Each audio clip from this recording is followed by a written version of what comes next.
cœur de l'opportunité nous accordée pour que nous prenions la parole. Mesdames et messieurs, auguste assemblée, de prime abord, je voudrais adresser mes sincères remerciements aux organisateurs de ces assises pour avoir compté sur ma modeste contribution sur un sujet aussi interpellant qu'alléchant. Je cite la baisse de niveau sur le plan intellectuel et les pistes de solutions pour y remédier. En effet, mon adresse communicationnelle de cet après-midi va s'ouvrir par ces trois adages qui expriment d'entrée de jeu la profondeur de la crise éducationnelle en RD Congo, crise qui affecte foncièrement le niveau intellectuel de nos apprenants. Ces adages sont: si les feuilles d'un arbre sèchent, il suffit d'attaquer les racines. La maison est bien édifiée si la fondation est solide. Ils ne mouraient pas tous, mais tous étaient frappés. Jean de La Fontaine, les animaux malades de la peste. Si nous avons jeté notre regard sur un sujet traitant de la baisse de niveau sur le plan intellectuel, c'est parce que nous le vivons, nous le constatons et nous le remarquons. Les dires de vieux peuvent bien nous faire réfléchir. Les enfants d'aujourd'hui n'étudient pas comme il le faut. Ou bien encore, quand nous étudions, jamais nous avions aussi un niveau critique qu'à aujourd'hui. Vivre, constater et remarquer, bien sûr, mais chez qui? Chez les enfants qui sont à l'école primaire et les jeunes qui sont au secondaire. Incapables de prendre la parole en public, incapables de rédiger une correspondance. Chez nos amis et camarades de la génération, toujours le même cas. Chez nos grands, ou bien nos aînés scientifiques, plus grave est que les enfants les dépassent au niveau. Pour tout cas de figure, la dissertation présentée par les élèves finalistes des études secondaires peut bien illustrer cette situation, car elle est pleine de la dysorthographie et de l'incorrection. La difficulté éprouvée par les étudiants pour élaborer leur texte et mémoire est énormissime.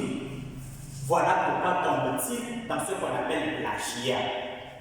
Néanmoins, s'il porte une attention particulière aux propos dysorthographiques et incorrectifs, mais il ne sera pas le cas pour les tours stylistiques.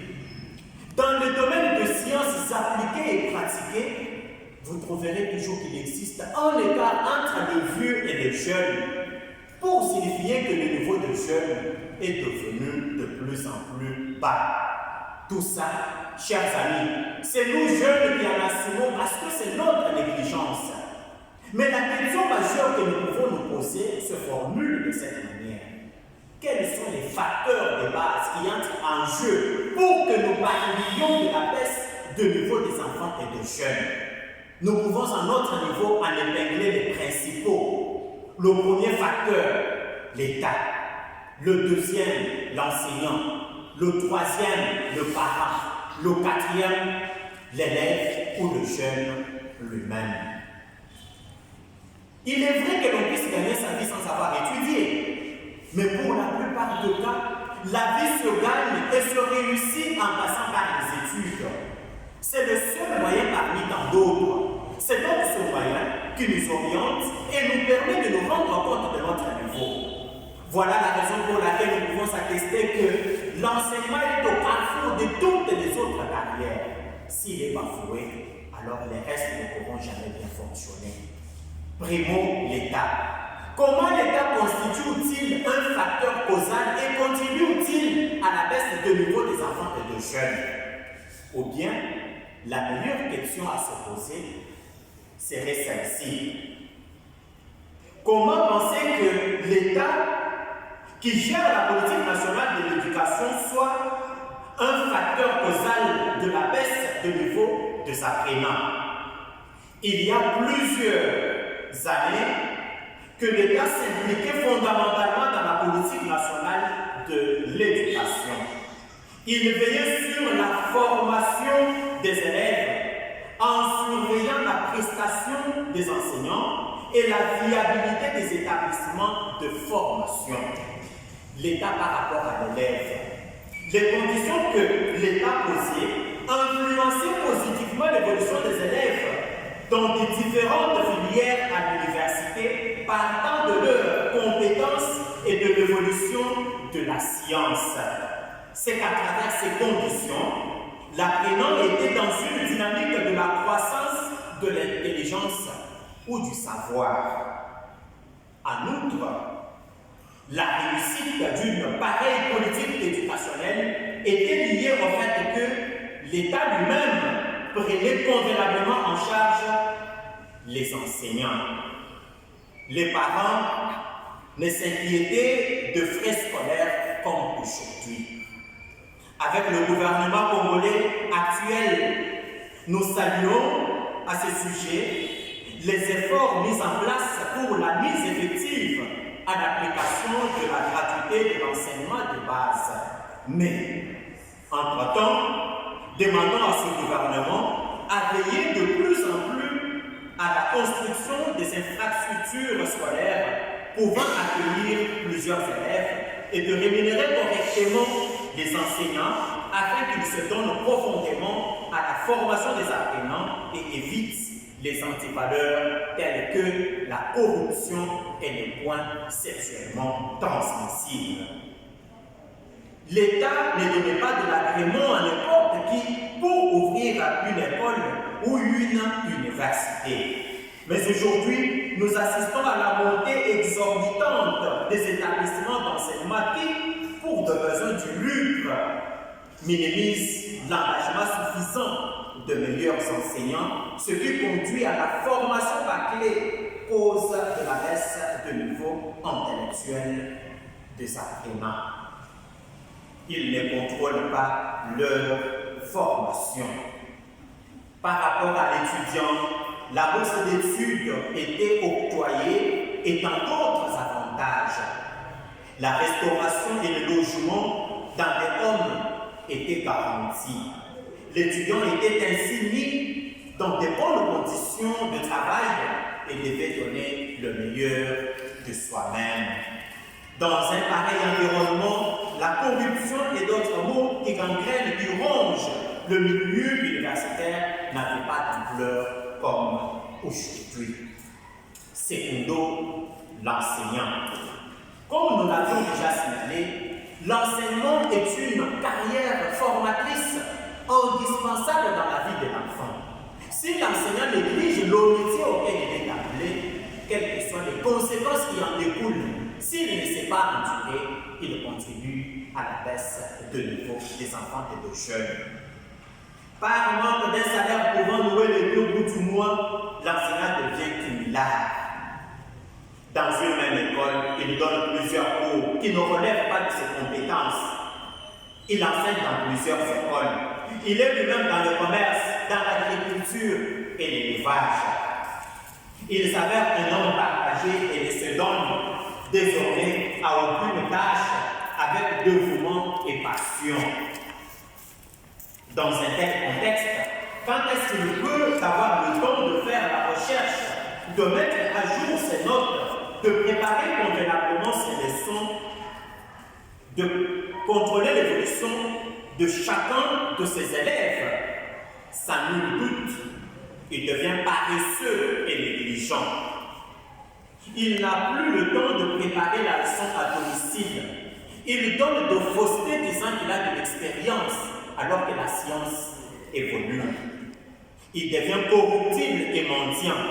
Les élèves ne sauront vraiment pas revoir les cours à la maison, puisque étudier ou pas, mais il suffit de corrompre pour passer des promotions. Or, l'enseignant oublie qu'il forme l'élite de demain, pouvant le remplacer l'un ou l'autre jour. Mais en tombant de fond en comble dont les antivaleurs, quelle élite pense-t-il former pour les jours à venir? Tertio, les parents. Les parents sont aussi devenus négligents et ne font plus leur travail. Comment l'enfant peut sortir le matin, il va au cinéma, alors que le parent le croit à l'école? Les parents ne contrôlent plus le cahier de leurs enfants. Ils ne sont plus en contact avec l'école. En plus, certains d'entre eux encouragent les élèves à corrompre afin de passer de promotion, car il est pénible de payer 2 fois les frais scolaires pour une même promotion. Dans cette perspective, les parents sont aussi à la base de la baisse de niveau intellectuel des élèves. Quarto, l'élève ou le jeune lui-même. L'élève doit savoir qu'il est le premier responsable de sa formation. S'il ne se donne pas à l'apprentissage, s'il se plonge dans des antivaleurs telles que la corruption, l'obtention de points sexuellement transmissibles, la négligence, la paresse et tous les bataclans, il creuse sa propre tombe et se trouve être la cause de la baisse de son propre niveau intellectuel. Or, le monde actuel est caractérisé par la compétition. Ce sont les meilleurs, les bien formés, les aptes, les compétents, les outillés et j'en passe qui s'imposent et se font embaucher. Alors que le moins intelligent, les mal formés se marginaliseront eux-mêmes et laisseront moisir leur diplôme dans le placard, car étant incapables de se défendre sur le marché d'emploi. En guise de conclusion, disons que ce sujet interpelle tout le monde. L'État, les autorités scolaires, les enseignants, les élèves et les parents. Tout le monde doit prendre conscience, chacun à son niveau, de ce qui ne marche pas en vue de rétablir le niveau intellectuel des apprenants. Si la jeunesse est l'espoir de demain, il est alors important que les adultes, l'État, l'enseignant, les parents, bien entendu, forment les élèves conformément aux critères de l'éducation. Au cas contraire, le Congo continuera à souffrir davantage. Car pour abrutir un peuple, il faut lui retirer l'éducation. Évitons alors que nous devenions tous des abrutis pour que le Congo ne sombre pas. Mesdames et messieurs, auguste assemblée, la perfection n'étant pas de ce monde, nous ne prétendons pas avoir réalisé une étude exhaustive. Ce n'est qu'une ébauche qui contient à coup sûr quelques imperfections dont notre locuteur ne nous tiendra pas tellement à rigueur.